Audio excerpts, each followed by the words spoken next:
What's up, Big 12 Nation? It is Tuesday night in America. Let me make myself a little bit bigger there. It's Tuesday night in America.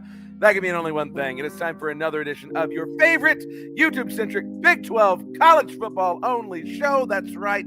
It's the one. It's the only. It is the biggest 12 with me, your host, Clint Foster. Wherever you are, thanks so much for making us a part of your Tuesday night. Big week of Big 12 action coming up. Headlined by you-know-who, right behind me there. We are definitely going to be talking about a lot of Texas Tech, Utah. Two great guests for us lined up to talk about that and all the other action. But before we get into the show, I need something from you. I need you to subscribe to the show. There it is. It's running across the bottom of the screen at Big 12 VOCFB. Also, while you subscribe to things, subscribe to @TCU VOCFB as well to see my post-game recaps of Horned Frogs games for those of you who are purple inclined. Maybe you're a fan of a purple team that's good. Maybe you're a fan of a purple team that's terrible and you need a good team to cheer for. Go on over there, right, @TCU VOCFB. And we're trying to get to 1,000 subscribers here on the Biggest 12. We are oh so close. So very close. So help me, please. Okay, tell everyone you know. Tell everyone you hate. Tell everyone you love. Tell your neighbors. Tell everybody, okay? We're trying to evangelize this thing. Get your Utah on. Knock on doors. Okay, so also make sure that you subscribe to my personal YouTube channel at Clint Foster Creations. My documentary is debuting on my channel this Sunday. Okay, I'm gonna have a premiere event on Sunday at 7 p.m. for all of you folks. So make sure that you set yourself a reminder for that. You will not want to miss it. And follow me on Twitter at Clint_Foster55. Be sure you find the Biggest 12 wherever you get your podcasts. That's Amazon Music, Apple, Spotify. We're all. Name a place. We're there, okay? And last thing before we get this sucker rolling, I got to remind you, okay, about the Voice of College Football store. Holy moly, look at this stuff. It's beautiful. Okay, we got Voice of College Football merchandise. Is it on the screen? It's not even on the screen. There it is. There it is right there. Okay, VOCFB merchandise. Everyone keeps telling me, okay, we got Biggest 12 merch coming down the pike. Some of them are designs of my own personal creation, so be on the lookout for that. But you want to let people know you listen to the Voice of College Football, make sure that you enter in our promo code, Big 12 VOCFB, so that they know you're a fan of the best show in the Voice of College Football Network. Yeah, that's right. I said it. We're the best show. You want to let everybody know that. Okay, so do that. And without further ado, let me bring in my two guests for the evening. They're both in the red corner, let's be honest, because we're talking Tech in Utah. Representing the Utes, we got my man James from the Utah Fan Podcast, and he's back once again. You know him as Flatland Sports on Twitter, Chris Johnston. Gentlemen, how are we doing on this beautiful Tuesday evening? It's great. Thanks for having us, man. Living. Yes, we are living, and that's a beautiful thing. Man, my StreamYard is spazzing out, okay, more than me. That's it's a problem when it's spazzing out more than me. Clint, I need a Clint Foster specific hat. So actually, I'm gonna tell y'all the design that I am trying to get made into a reality brownie is, I don't know if anybody remembers those old MLB baseball shirts where it'd be like, a player's facial hair and like their hat and like sunglasses or whatever. I'm trying to do something similar with, I feel like I have a unique silhouette, unique aesthetic. All right. I'm trying to get something like that with like a Biggest 12 or VOCFB hat. But anyway, we'll see. Or just my face. Yeah, we could do that too. I wouldn't be opposed to it necessarily. All right. So before we get into all of the football fun that we have to talk about, I've got a game prepared for us because it was looking like, Chris, I'm very glad that you're on the show. Let me just first of all say that it's always great to talk Thank you. with you. It was looking like I was going to have Cody Campbell on the show. So up until the very last minute. So I prepared a game where we were going to rank the best. We were going to have a tier list ranking all fictional oil tycoons. Okay. So I feel like it's Texas Tech and Utah week. This is easily going to be the biggest Texas Tech game of the regular season, I think. So I feel like we should still go ahead with this game. Are you game, Chris and James? I'll pull out my long list of fictional oil tycoon knowledge here for this one. No, you don't even need to pull out the list because I've got them all here for you. Okay, these are the top 8 as far as I'm concerned. And I have to tell you, in researching the individuals for this tier list, I was actually surprised how many fictional characters I just assumed were oil tycoons who were not. Duck, no oil holding whatsoever, for example. The rich Texan from The Simpsons, no connection with oil. He's actually not even from Texas, according to Simpsons canon. But here we go. We've got our 8 right here. And I'm excited to get these guys ranked. Are you two ready as well? Let's go. Let's go. This is the 3rd time I've done this week. So here we go. Is that really right? You've been ranking oil tycoons? I mean, he just does it on a random Monday. I mean, 3 times. Yeah, that's part of the deal. Yeah. Okay. Yeah. Well, we'll start on the far left end. Are either of you two, like me, your Red Dead Redemption 2 junkies, perhaps?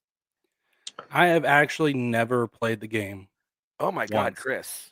I Immediately know. play it immediately. It's one of the best games of all time. So Leviticus Cornwall is one of the main antagonists of Red Dead Redemption 2. He is a industrialist, also has oil, railroads, you name it. Very, very wealthy man. And he's just doing his thing until all these criminals start trying to rob from him all the time. It's hard for y'all to rank Leviticus Cornwall if you're not aware of who he is. But if you had to put him in a tier, where would you put him? I mean, with never heard of the absolutely guy, no so knowledge, I'm gonna go ahead and put him in the S tier. What were you thinking? Oh, And I might rank them the just S top tier to it is. bottom, Okay. the order that they come in. What were you thinking, James? I mean, I was gonna go A tier. You can't mean S tier. That's up there. So, based off your description, though, that's pretty good. It was a pretty good description. I mean, he's very much like he's a main antagonist, but he doesn't appear in the game a whole lot. There's only a couple times we ever actually see him. There's a lot, though, of like you see Cornwall plastered all over, things all over the place. And he's also funding the Pinkerton Detective Agency that's chasing after the gang. I'm comfortable putting him in A tier. I feel like we've got better ones on this list, personally. All right. Okay, so next on the list, if you've seen There Will Be Blood, Daniel Plainview. All right, the iconic character of Daniel Day-Lewis from There Will Be Blood. I drink your milkshake. Yes. Where are we putting Daniel Plainview? So I know nothing about Daniel Plainview, but I know the town of Plainview, and that is where Chris Beard double-crossed us and snuck off with Chris Del Conte over to Texas. So I'm putting him all the way down in the D tier. Okay. James, have you seen There Will Be Blood? I have no opinion. So I will default to Chris on this one. Okay. Well, he's not a good human being, so D tier is probably. There you go. Excellent portrayal by go. Daniel Day-Lewis. Very good film. It's actually a shocking number. It's actually kind of like 50-50 on this list of like oil tycoons who are like evil oil barons. They're like the antagonists in their story, and ones who are the good guys in their story. Okay, surely you both know this one. J.R. Ewing from Dallas.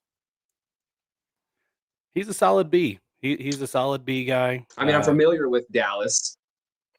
He got shot, but then it was like one of the worst like cliffhangers of all time. So I might even bump down to a C for that because that was a terrible cliffhanger. Over where who he shot comes back JR? and what was it, like all a dream or something? I can't remember exactly what, but I feel like It it's was one of those stupid. things Is all I where remember.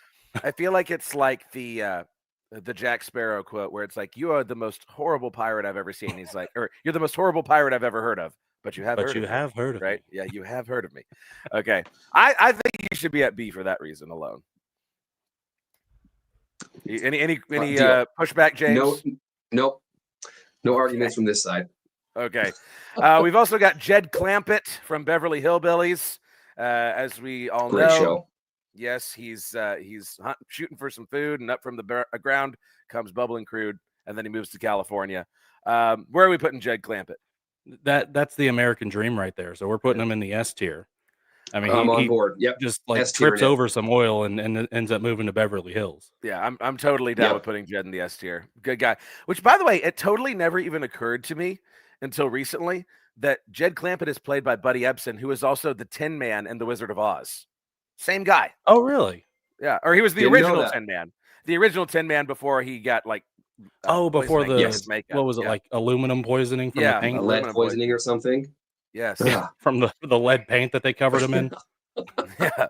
Yeah, exactly. They're like, oh well, it's it's clean. Well, what's the problem?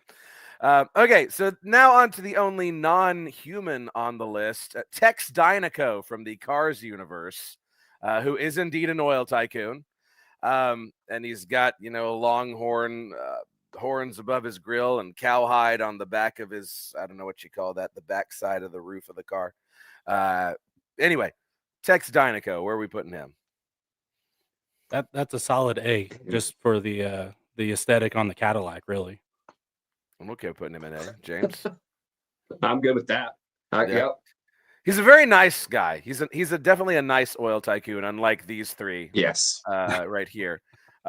Okay, so back to the evil oil baron. We have Tex Richmond from the Muppets, the 2011 Muppets movie, who is very famously cannot laugh. Right, he's incapable of laughter. He says maniacal laugh instead of laughing. Have y'all seen the Muppets movie from 2011? Not the 2011 one, no. It's a solid flick. If you are a Muppets fan at all, you should see the 2011 Muppets movie. It's quite the love letter. No. All I heard you say is Yeah. no, James. I'm realizing that my knowledge on oil tycoons is my knowledge is just not there. I wasn't prepared for this. Sorry. So okay, all right. If it's up to me, I'm putting Tex Richmond in the A tier. A tier. Okay. I think he's very funny. He's a very funny character. I'm a big Muppets guy too. So like, if it's Muppet adjacent, you can't go wrong with me. Okay. I like it. Next, from the movie Giant, Jet Rink, who also strikes oil and comes into some money, famously portrayed by James Dean. Have we seen Giant, gentlemen? I'm hoping you have at least seen it, Chris. No, I have not. But James Dean, that's an automatic S tier in my opinion. Yeah, I mean, this alone is an iconic photo of him posing out in front of his new mansion now that he's an oil tycoon. Falls in love with Elizabeth Taylor's character. There's a whole love triangle thing going on. James, have you seen Giant? No, I have not, but I'm on board. Yeah, solid. Yeah. I think S tier is fair. And then last we have Tommy Norris from Landman. Landman just taking the world by storm right now. I'm losing his name. I'm literally can't think of his name right now. The guy who's married to Angelina Jolie. That is basically based off of Cody Campbell. So if there's a tier above S tier, let's just go ahead and stick him there. Okay. Billy Bob Thornton. Billy Bob Thornton plays Tommy Norris. You want him in S tier? Sounds good. I feel like we can't put him in front of Buddy Ebsen and James Dean, but I'm okay with having him in S. All right, well, there you go. Ladies and gentlemen, your official and inarguable tier list of fictional oil tycoons. I'm so glad that we could do this. I don't know if it's the Lubbock in me, but it just seems like all of these people just immediately went to the S tier for me. Yeah, like he's an oil guy. Put him up there. Yeah. Put him up there. This is the type of analysis that you come to the Biggest 12 for. You're not going to get this anywhere else. That's what we do. Yes, exactly. All right. So moving right along into football, and there's going to be plenty of opportunity to talk about Texas Tech and Utah. But first, we've got our dope and our cope. And thank you, Brownie, for this one. Gentlemen, your dope and cope from the past week. And for our viewers who haven't seen this yet, we're looking for something that was really dope. We loved it. It was really exciting. And people who are coping because, man, that really sucked. Go ahead. All right. Well, I can jump right. Oh, go ahead. Chris, I'll let you go first. All right, I'll jump in. So for me, the dope, the first place my mind went. I don't know if you saw it. We're obviously going to get into Utah, their offense, and Devin Dampier. But if you saw the play that he made against Wyoming, where he's kind of scrambling, drops the ball himself, goes back, picks it up, and then throws a dime for a touchdown. That was pretty dope.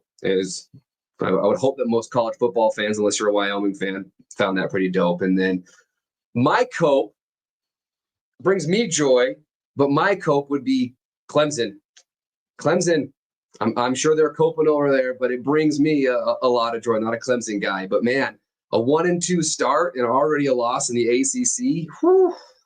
Got to be a lot If of you were coping Notre Dame, going you'd be on over ranked there. by now. It's true. You'd be like top 20 if you were Notre Dame. That's almost top 10 if you're Notre Dame. You got to win this It's season. true. Yeah. Yeah, Can't no even believe kidding. it. So, yeah, that's mine. All right, so mine, my dope, the straight dope. That's going to be after as of 3 weeks, the Texas Tech defense, first team defense, has not allowed a single point scored after 3 solid weeks, and that's if we're looking at the team as a whole, no points scored at all in the first 3 quarters of any game played. That is And pretty dope. the cope, I'm not sure which one I enjoy more. It might be a tie just between the general state of Colorado and the general state of Kansas State. I think Kansas State's going to edge them out because they're used to being happy for a while. They haven't had any hard times. I think they're due, and it's not looking good for the Kansas State Wildcats right now after dropping to what I still think is kind of a mediocre Arizona team. Yeah. But before I give you my dope and cope, can Kansas State even win 3 more games this year? Me and Brownie were having a text conversation about this. Are there 3 games on the schedule that Kansas State can win? What does Kansas State have left on the schedule? Yeah, I haven't looked at their schedule. So they got UCF. I'll go ahead and say that's Yeah, but see, right? You're like, I don't know. okay. Man. Oklahoma State's on the schedule, so that one, and they've got Colorado, so they've got 2. Yeah, let me get it up on the screen here for us. They get UCF. Colorado for the last game of the year, though. If Colorado's going to put it together, it'll be by the end of the year. So 3 maybe more. 3 with UCF, Oklahoma State, and Colorado. Yeah, those were the only potential 3 I saw, but it's like, do we think I don't know, they could convert be those? Kansas in a rivalry kind of a game. I could see them On the beating road, Kansas. It is But on then the again, road. James, they've beaten Kansas like 17 years in a row. Like, if there is a year that Kansas is going to break the streak, my God, if they don't do it this year, they're never going to break the streak. I'm with you. I mean, 3 wins. That's crazy to look at this and maybe muster out 3 wins. I love it personally. I'm not a Kansas State guy, so I'm with you. I like that coat. That's a good one. Hey, they've been good since like the early 90s, mid 90s, whatever it was, and then they had like a little hiccup where they weren't good, and then they were competing for Big 12 titles again. They're due. Yeah, Their basically, fan needs a anytime that little Bill adversity. Snyder wasn't their coach, they've been terrible. Yeah, exactly. Basically, anytime. And we in Lubbock, we tried to warn you all in Manhattan, Kansas about Matt Wells. You didn't listen. This is all on you. Yeah. So get ready to learn screen pass. Well, I have the same dope as Brownie in the chat. I saw you, Brownie. West Virginia pulling out the win in the backyard brawl. Absolute chef's kiss. I picked it right in my pick'em, so that made it even better. Okay, so thrilled. I mean, again, I don't know how many more games West Virginia is going to win. This is such a tough Big 12 this year, but that was one that you absolutely had to get. And winning it in overtime like that, beautiful, beautiful, beautiful. Cope, yes, it's very tempting to put Kansas State as a cope, but I think now they're just dead. I don't think there's any more coping to happen. I think this is just over. I'm actually torn on my cope between Arizona for thinking they're worth a darn at 3-0 after like barely surviving. They just refused to put Kansas State away in that game, barely surviving that game and, beating Hawaii, which congratulations. Or UCLA, right? Oh. UCLA, who has already fired Deshaun Foster. My cousin, man, he's looking for a job. Okay, so help a brother out. I mean, the 6 UCLA football fans are just, they're coping so hard right now. They lost to New Mexico. All right. And I think the other question that we have to begin to wonder, and I'm going to put this to you, James, is that UCLA win even impressive anymore? I mean,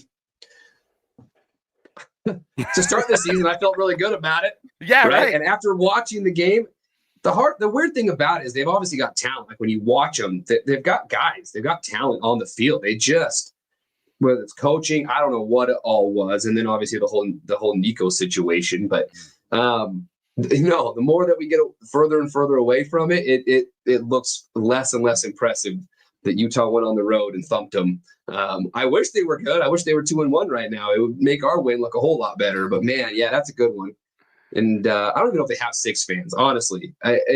From the reports that I heard, I didn't go to the game, but it was more red in the stands than there was blue by a decent margin. So, man, UCLA, there's a that's beach dumpster fire. like right there, and if we've learned anything from the Pac-12, it's beaches over football every day. So yeah. It's just crazy they can't recruit to it, right? Like right, UCLA, you would think it would just be a no-brainer, but yeah, man.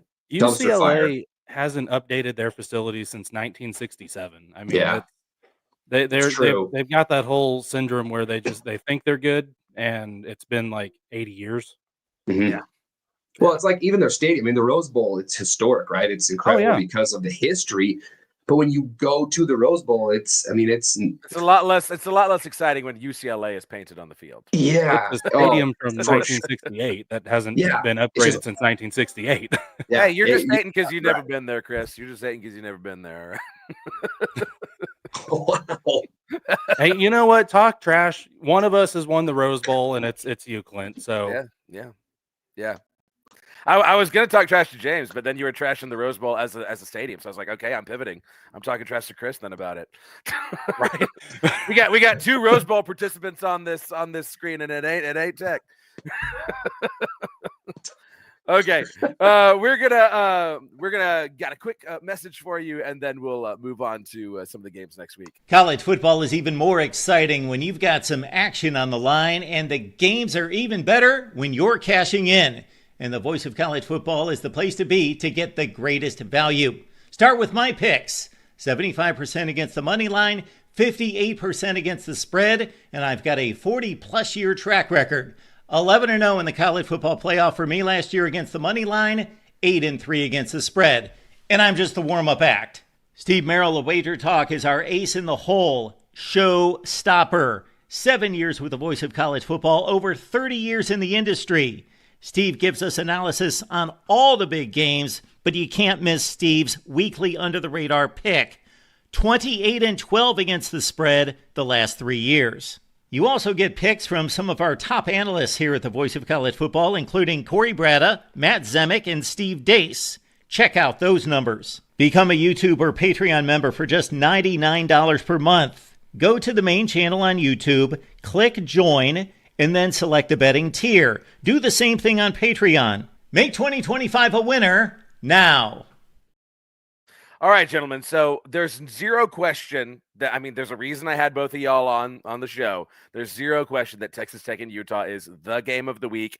Not only in the Big 12, in the entire nation. College game day can get bent freaking going to Miami, Florida. That is the most absurd. That show's so beyond dead. Yeah. Yes. I'm inclined to save it to the end, okay, even though it is an 11 a.m. game, all right? So we will get started with possibly the last Iron Skillet ever, which maybe I'm the only person in America that's sad about this, but SMU coming to TCU for the 11 a.m. slot. Frogs are 6.5-point favorites. I like the Frogs to cover. Yes, I am biased, but I don't see anything close to what happened last year happening again this year. Gentlemen, give me your unbiased perspective on the last Iron Skillet game. Well, it's a shame anytime we lose the Southwest Conference rivalry, first of all, so I'm totally with you there. I don't know how SMU was ranked going into this season. I don't get it. I don't get what they saw other than it was ranked. Sorry, my son's here with me.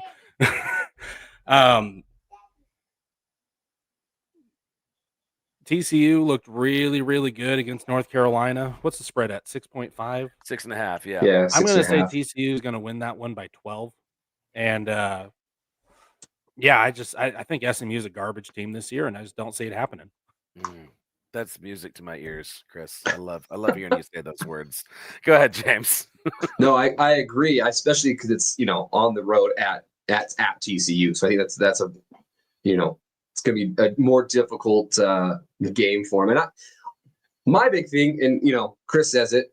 How do they have them ranked? The fact that they have them ranked is just because of what they did last year. It has nothing to do with anything this year. And I think that we can all agree that the polls there in that aspect.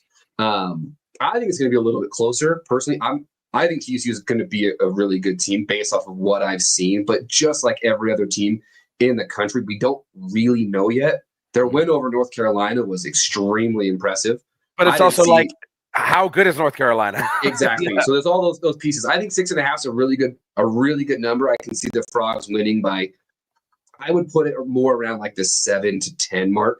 That's where I would put it. But I definitely see TCU winning this game. I mean, that's who I'm riding in this one. Yeah. The thing is, and that a lot of people out of Fort Worth haven't caught on to yet, is TCU is so significantly better than last year. The defense in particular and the running game is so significantly better. And when Josh Hoover doesn't have to try and win games by himself without a running game and with an actually physical offensive line this year, oh my God. It's such a breath of fresh air. And I agree with you, Dishfish. There's an opportunity on this SMU defense for Hoover to throw for 400 yards. Absolutely. Yeah. And TCU will be ranked in the 22 after they win. But that's the question. And Remick brought that up. Like, are they finally going to rank us? They should be. I guess they should be. Are they and will they? I don't know. But they should. We'll have an 0-3 Notre Dame in front of us. Yeah. Honestly. We'll have that AP voter come on Twitter like, I just decided not to rank them. Just I didn't watch it. I don't like frogs. Yeah. I mean, I know they're not in the Big 12, but USF completely getting dropped out of the top 25 after losing to Miami is so beyond ridiculous. When we've still got Texas in the top 10 after looking like absolute hot garbage this whole season, and freaking Notre Dame with no wins. I mean, what are we even doing? Yes, Brownie, the AP is an absolute joke. Absolute joke. The Associated Press in every possible context is an absolute joke. Yeah, I totally agree with you, Chris. Totally agree with you. Austere religious scholar. Okay. So here's another question for you, and this is also a little teaser of Texas Tech, Utah. I am of the mind still that this is really a 4-team race for the Big 12 title. I mean, can Baylor make a move? Sure. Can Arizona State make a move? Sure. But I really see this, based on what we've seen so far, as Tech, Utah, TCU, Iowa State. So what do you all think the likelihood is that the winner of this Tech-Utah game plays the winner of the TCU-Iowa State game in Arlington at the end of the season? Oh, man. You know what? Honestly, I think it more than 4. I think it's a 3-team race in a lot of ways. Iowa State, I'm yet to see them impress me. I know that they're undefeated. I get that. And I might have to let Brownie on the show. Going to Ireland and doing what they did. I get it. They're 4-0. Okay, but they have not been impressive to me. They struggled with Arkansas State this last week. So I can see them losing some games. I wouldn't be surprised if Utah Tech, this is a precursor and there's a rematch in the conference championship. That wouldn't surprise me at all. A lot of football to be played. I'm kind of with you. I think that there's that second tier. Arizona State losing Scatterboot, I think that's a bigger loss than people are willing to talk about. So yeah, those kind of 5 teams, to me, TCU, we'll see. But I really do think that this could easily be a rematch in the championship game. Okay. Chris, what do you think? I mean, I'm bought in on Iowa State. I thought that, I mean, they didn't look great in Ireland, but I thought they bounced back and recovered, because that's just a weird atmosphere to play in for your first game of the season. I wait and see after Saturday what this Texas Tech Utah game looks like, because you're absolutely right. It could be a precursor for a Utah Texas Tech rematch. And I think that's where we're headed if everything goes the way it's going. I need to see too what North Carolina looks like before I make any judgment on TCU or just what TCU looks like against SMU, because I surely we're all in agreement that North Carolina and Bill Belichick, that's an absolute train wreck. and that was always going to be an absolute train wreck. Oh yeah. I mean, there's no, that was never going to be good. But I think I'm in full agreement that as we sit today, Texas Tech and Utah are the two teams that are destined for Arlington. The only thing the only thing that I would say in addition to that, and cover your ears, James, is don't sleep on BYU. Yeah. Because I mean, they're really flying under the radar. What was it, like 70-0 last week? And I know they played absolutely no one, but I think this week will Yeah, be really it's another. telling. They ain't played nobody, but yeah, they've looked good doing it. And we knew. Listen, everybody just slept on BYU after the Retzlaff thing, but we always knew they were going to have a good defense, right? They were always going to have a good defense. It's just I like, think their defense is good, and their defense is going to win them 7 games, just the defense alone. And I've been saying that for a while. It's can this Bear Brockmeyer, who's a true freshman. They were in a lot of games last year that were one possession, and Ratcliffe was not a world beater, but he led drives on multiple occasions that won them games. Can Brockmeyer do the same? And I haven't seen anything. They have a tough schedule towards the end. There's a good chance that they're 6-0 going into the rivalry game versus us. So, no, I see what you mean. That defense is nasty. Their defensive coordinator is not going to be there much longer, in my opinion. I think he gets a head coaching job. So I still would put them, though, probably a tier below for right now. That quarterback, as the Big 12 starts to roll, coming from someone who had a true freshman quarterback last year, a lot of growing pains. Yeah. Well, and I will say this: if TCU was to play either Tech or Utah in the Big 12 championship, there would be some real life-affirming hatred in that building. That would be just very, very delicious. Families would be fed, nations would be burned. Yes, I mean, can you even imagine like a Tech TCU in a year where there is no saddle game, a Tech TCU Big 12 championship? Oh my God, that'd be like unhinged. I fear that not enough people remember the Mountain West for it to like have quite the spiciness that it used to. But wait a minute, what's that?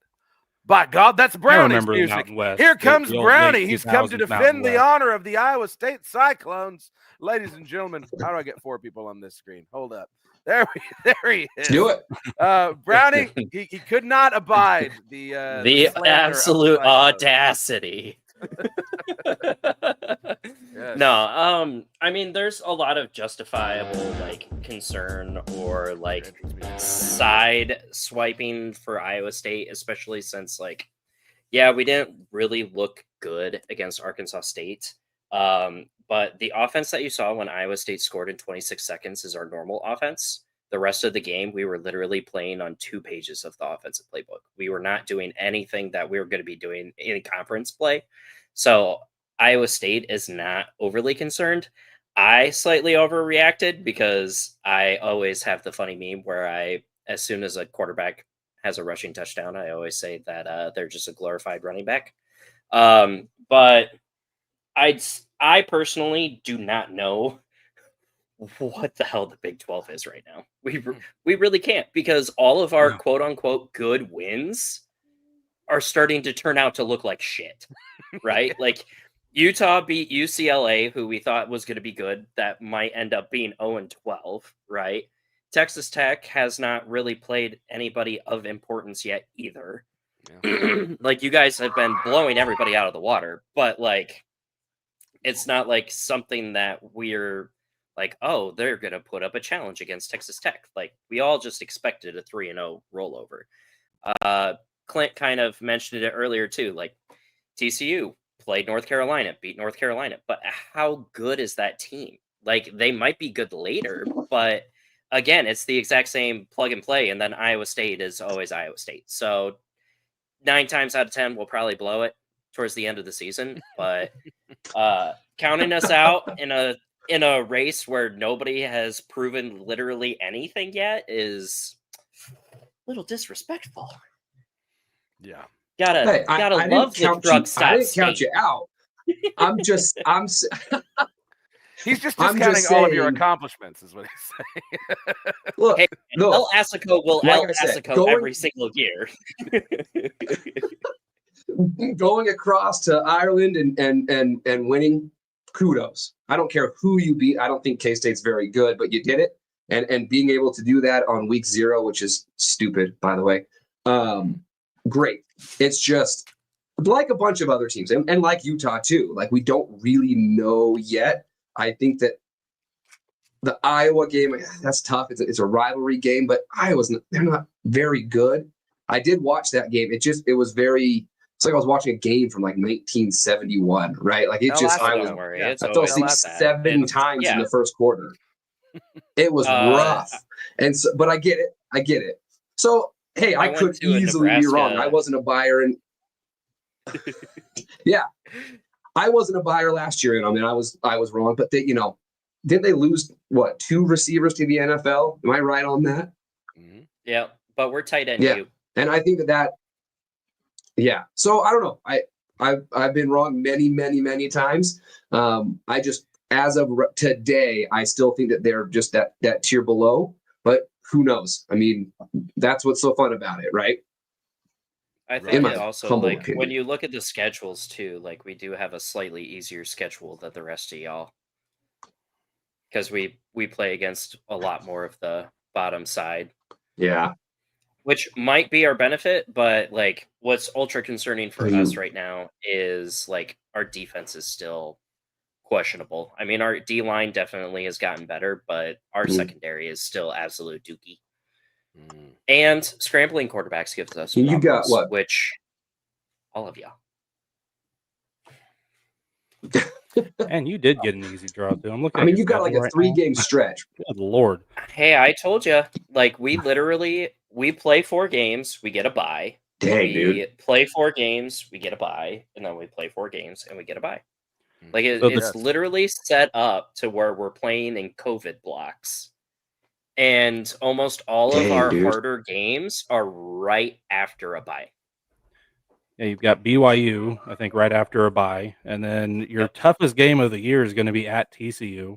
And I think also, that's not after a bye, but that's right after Arizona State. It's literally that BYU, ASU, TCU block is going to be the deciding factor on how we end. Because I think that Arizona is overrated. Yeah. And Arizona seems to be beatable now that we got actual footage on Sam Levitt. And I still don't know what BYU is. I don't think anybody knows what BYU is. Even BYU doesn't know what BYU is. No.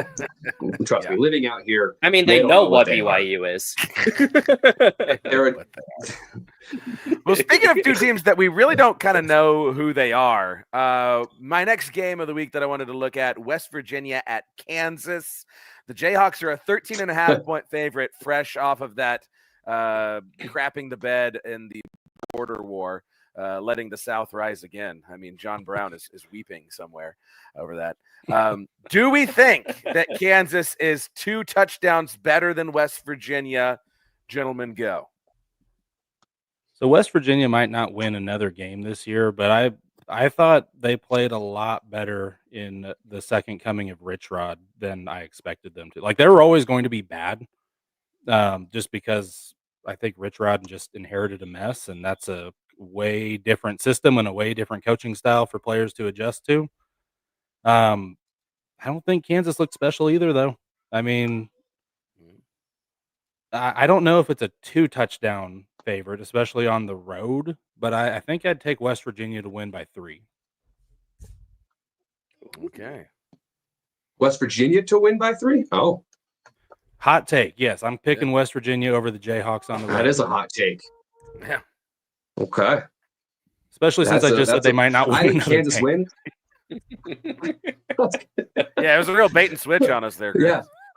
That's a you had me in the first half. That's why I had to double check with you, man. I just, for me, I think Kansas wins. I just think that Kansas is a better team. They've shown flashes this year, and I think that Jalen Daniels is legit when given the opportunity. I'm not a buyer in West Virginia. I'm kind of with you. I think that they do win another game. I just don't think that this is one of them. Or next week when we play. That's usually how it goes. My luck will be that they'll put it together. They'll lose every game, and then they'll put it together in the last game of the season to win one for head coach Rich Rodriguez at the end. Well, both of these teams are notorious for when they're bad being a-holes in everybody's like sides and being the thorn in the conference that just completely cluster F's the entire thing. So like I would love to be like, oh, West Virginia's gonna win this, or oh, Kansas is gonna win this, just to like piss half of the conference off because of the standings. But we haven't even gotten that far yet.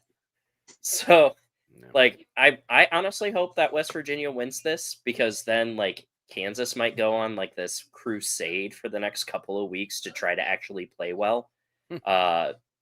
So I don't know. I think that these two teams are going to be actually the deciding teams on who actually makes it to the Big 12 Conference Championship play, because I feel like they are going to be upsetting somebody. I Right. just don't Yeah. know who. Yeah. So that I was literally about to say, I see this Kansas team as an 8-win team, and that is assuming that they don't get a stupid win against one of y'all's 3 teams, which I think is entirely likely. Right. I don't know who Yeah, it's going to because be. they play all 3 of us. Yeah, I don't know who it's going to be, but it's going to be stupid, right? And then that would put them at 9 wins. I think that they can beat West Virginia. I don't know that they'll cover, but I think they can and will beat West Virginia. And I think West Virginia will win more games than people are giving them credit for, just because of the Rich Rod factor. You think that they're going to go bowling? West Virginia or Kansas? Yeah, Oof. West Virginia. You think they Well, might go let me look at Gotta bowling? win 4 more. schedule here. They Yeah, they do need have 4 more. UCF. They have Colorado. Mm. I mean, it kind of depends on If they can like, beat Houston, which I'm not sure they can. Houston, and then Arizona State. maybe now. one upset. Yeah, so One like upset they'd have yeah. so it'd have to be UCF and Colorado. They'd have to also beat either UCF or Arizona State or Houston, which I don't see them getting both because they're both on the road, and then get an upset against BYU, Utah, Kansas, Texas Tech, or Or TCU. Arizona. Which Yeah. honestly, that West Virginia game scares the hell out of me, man. We never play well in Morgantown, ever. Yeah. Morgantown is just scary. And what's funny is like the West Virginia stadium is the exact same stadium like model as Jack Trice's. Like it's literally a copy paste. They just did the ends a little bit differently and the press box a little bit differently, but it was the exact same architect and it was built like a couple of years apart. Fun story for you. So if you've been to one, you've been to the other. Basically. That guy was like, it's not like these guys will ever be in the same conference. They won't know I did the same thing twice. It's Literally, Jack I think Trice that's and what Moonshine happened. Jack Trice is what you're saying. Yeah. Yes. Except we don't sell beer in our stadium. Oh, right. That is so wild to me. That's so wild. Okay. Hey, so we're allowed to leave at halftime and go shotgun beers in the parking lot. Okay, yeah, that is something. Yeah, that's TCU a does not that's a allow throwback anymore. to Texas Tech tailgating in the 2000s. All the students would leave at halftime, get Yeah. rip roaring drunk, and then stumble back in by the fourth quarter. Yeah, that was It's very fun. TCU in the Mountain West as well. Yeah, people leaving at halftime and then like, oh, there's still a game happening. Come back maybe in the fourth quarter. All right, looking ahead to the 6:30 game, Arizona State at Baylor. Both teams that still have an outside chance at competing for the Big 12 title, and two that a lot of people were high on going into this season. The Bears are a 2.5-point favorite at home. Give me Baylor to cover in this one. I just think, I was talking during the offseason about a Sam Levitt sophomore slump. I think that, like James, you were saying, the Cam Scadaboo factor, people did not account for that going into this season. And Arizona State, very different team on the road than they are playing at home in Arizona. I think Baylor wins this one. Not comfortably, but more than a field goal. Yeah, I'm on board. I did account for you just said. I did account for Cam Scadaboo on the last time I was on your show. I said that I don't think Arizona State was going to be good without Scadaboo. Yeah. And I don't know if I believed it when I said it, but I believe it now, so I'm sticking with it. Now you got to double down. Exactly. But I think Baylor's better than we thought they were going to be. I think Arizona State's worse than we thought they were going to be. I've got Arizona State as, or what is their 2.5? That's it, 2.5-point favorite. I know. They're going to cover. I think they win by 2 touchdowns. Actually, I don't think it's going to be particularly close. Mm-hmm. The only thing I will say about Baylor is that they have been so inconsistent already this year. I mean, they farted around with Samford. They looked terrible against Auburn. Now, they didn't get help from the officials, but they got bullied against Auburn, who I do not think is a good SEC team. Then again, Mississippi State's not a good SEC team, and they, ate Arizona State's lunch. But then they needed that late field goal and 3 missed field goals from SMU to beat SMU. So I'm not convinced that we know that Baylor is as good. I think Sawyer Robertson is good. I don't think they as a team are necessarily as good as a lot of people have hyped them up to be, but I think they're better than Arizona State.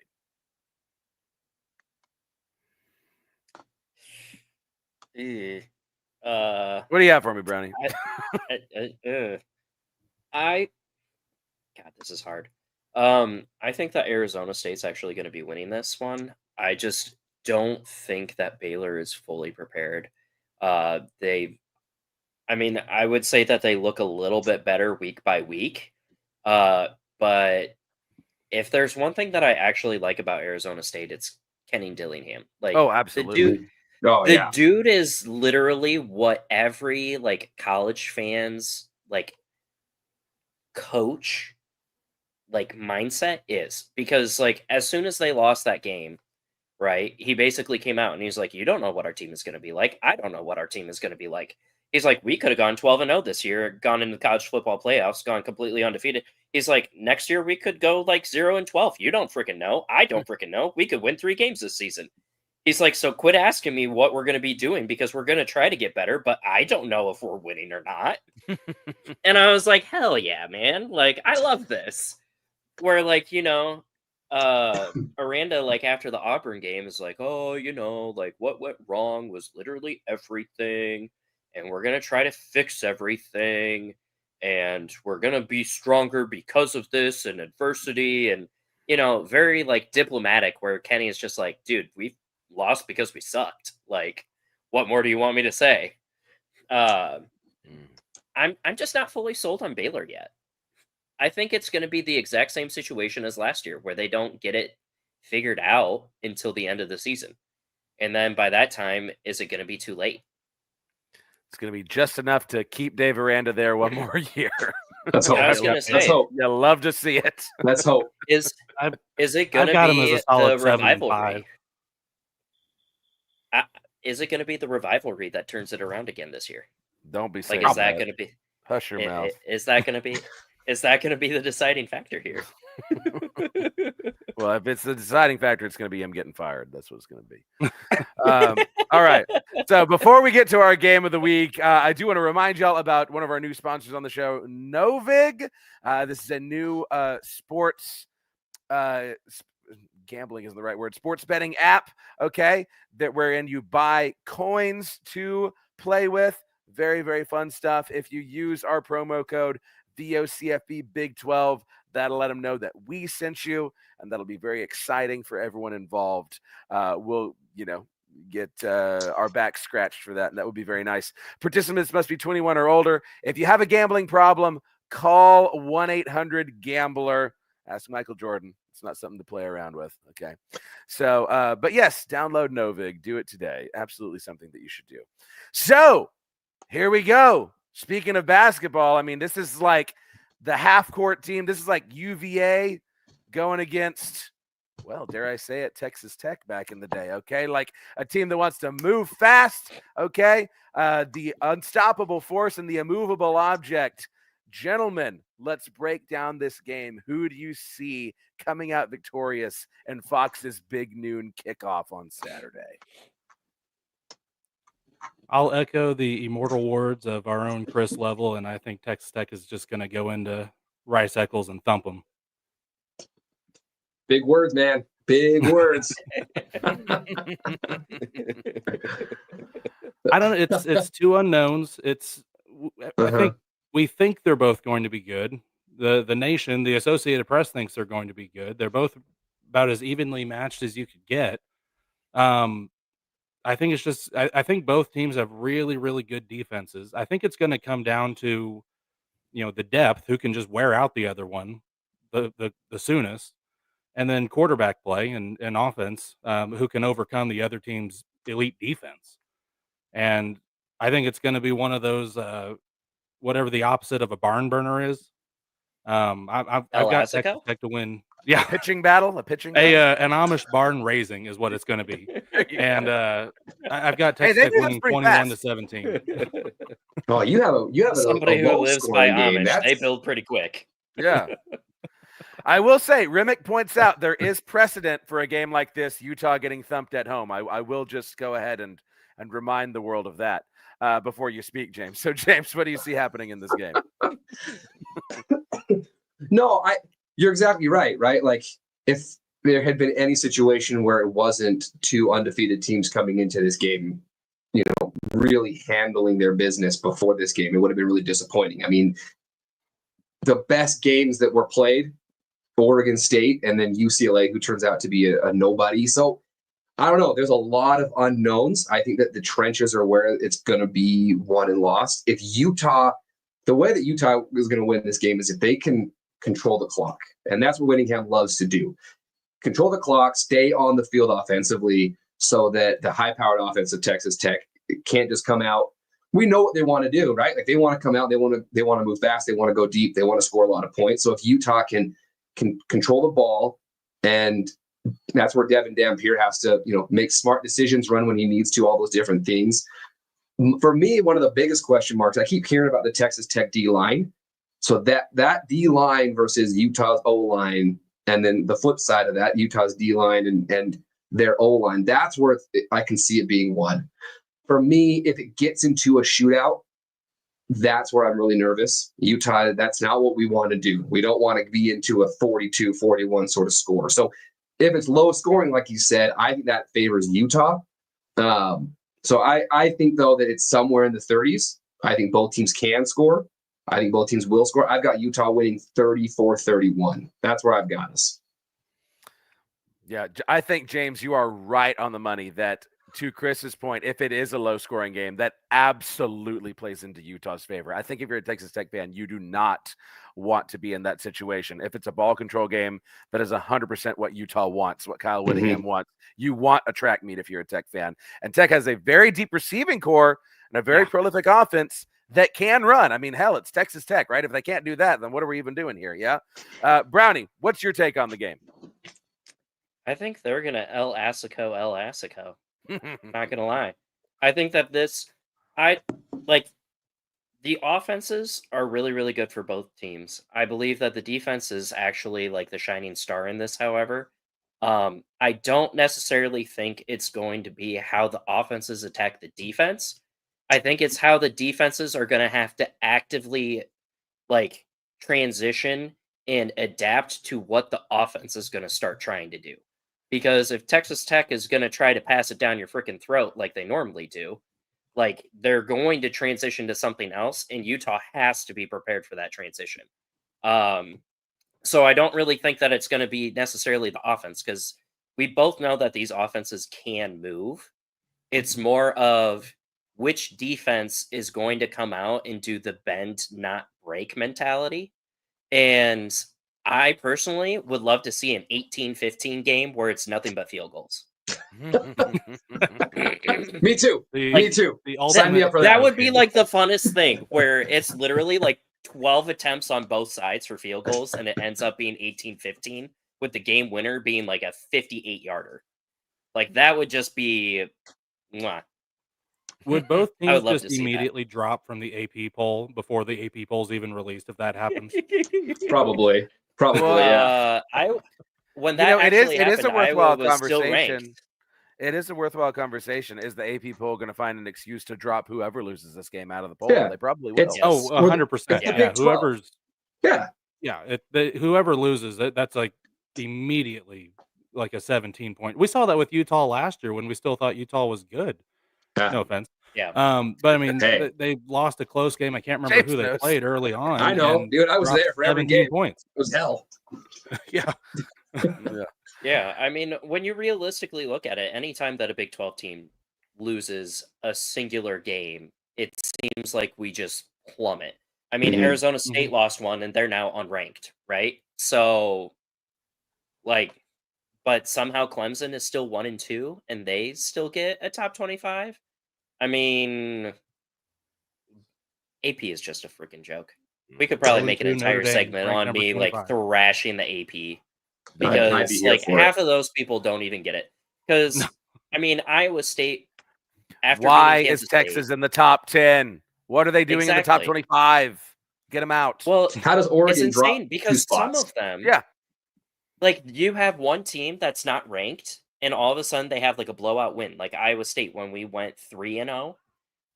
There was an AP poll person that did not have Iowa State ranked at all, like not even on there. Crazy. After we blew out South Dakota, we went from not even on there to rank 10. And then after the Iowa game, he dropped us down to 24, and now he has us at 12. Like these people don't watch all of these games. They No. They don't watch any of the They're games. not Do they even watch? Yeah, I don't think they're they not watch even any of them. box score watchers. Like I would happily take a box score watcher where it's like, oh, so and so threw for 300 yards. Well, yeah, because they were behind all game. Like I would much Yeah. rather have a stat box score watcher rank us than Yeah. an AP person. Or dare I say a computer. Oh my gosh, bring back the computers. Yeah. Dust We actually off, have reboot artificial intelligence now too. Like they're actually anyway. Yeah, ask Chat GPT the for you Chat or some GPT shit. and Like, Grok come poll. on. Yeah. Yeah. Wait, when is there going to be a Grok poll? Okay, so my pick for this game, it's truly a coin flip to me. I can absolutely see a world where either team wins. It does definitely play in Utah's favor that this game is at home. It also plays in Texas Tech's favor that this game is at the ass crack of dawn. Okay, so that's it's not a night game. Okay. Both of these teams have talent on both sides of the ball. Both these teams are great in the trenches. Both these teams have capable quarterbacks. But when it really comes down to it, you got to think about your roots. And when I'm talking about roots, I'm talking about Hateful Eight. I'm talking about Southwest Conference. I'm talking about the Lone Star State, okay? I'm talking about all of that Texas tea. And I think give me those Red Raiders to come through in a shootout in Salt Lake City. And then, oh, buddy, the hype train is going to be going off the dadgum rails. They're going to hang a banner for it. You better believe it. But give me those Red Raiders in this one, in a close one. That's my pick of this game. We will launch a tortilla from Lubbock to Fort Worth. This is, hopefully Texas Tech can find their way to the airport since they haven't left the state yet. So, yeah. Yeah. Hey, Man, that's the big thing. name I programs don't can go on the road during the 1,000% see We're- Utah winning this We got game. money now. We don't. Such a That's coin. It's easy true. now. Hey, We don't have to travel to wherever the heck TCU went last week, or who was it? Oh, we were at West home last Virginia. week. I don't know. All these G5 teams that you're traveling to. Your boy We was had to in go the to friendly Jonesboro, Arkansas. That's who I was thinking of. For $4 million, we Wyoming. almost lost to Arkansas State. And all we heard about was that stupid waterfall. Jeez. All right, gentlemen, tell the people where they can find you.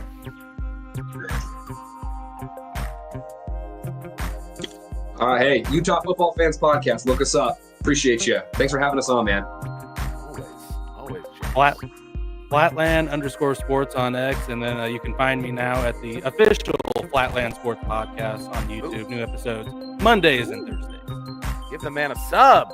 Brownie. That right there. There it is. There it is. All right. I You gotta want follow to you know guys. all the handles. Please subscribe to the show at Big 12 BOCFB. Tell all your friends and neighbors and enemies and lovers and ex-lovers and everybody about it. Okay, we're trying to get this thing to 1,000. We're so stinking close. Help us get over the hump. Follow me on Twitter at Clint_Foster55. Follow my personal YouTube channel at Clint Foster Creations. That's where you're going to see, remember the Alamo Bowl this Sunday night at 7 p.m. Set yourself a reminder. Don't miss it. Trust me, I already looked. The Sunday night football game's not worth watching. You'll want to watch this instead, okay? Go set yourself a little notification for it. And make sure that you're checking us out, Voice of College Football, on social media, wherever you get your podcasts, and here every single Tuesday night. So, until next Tuesday, I love you.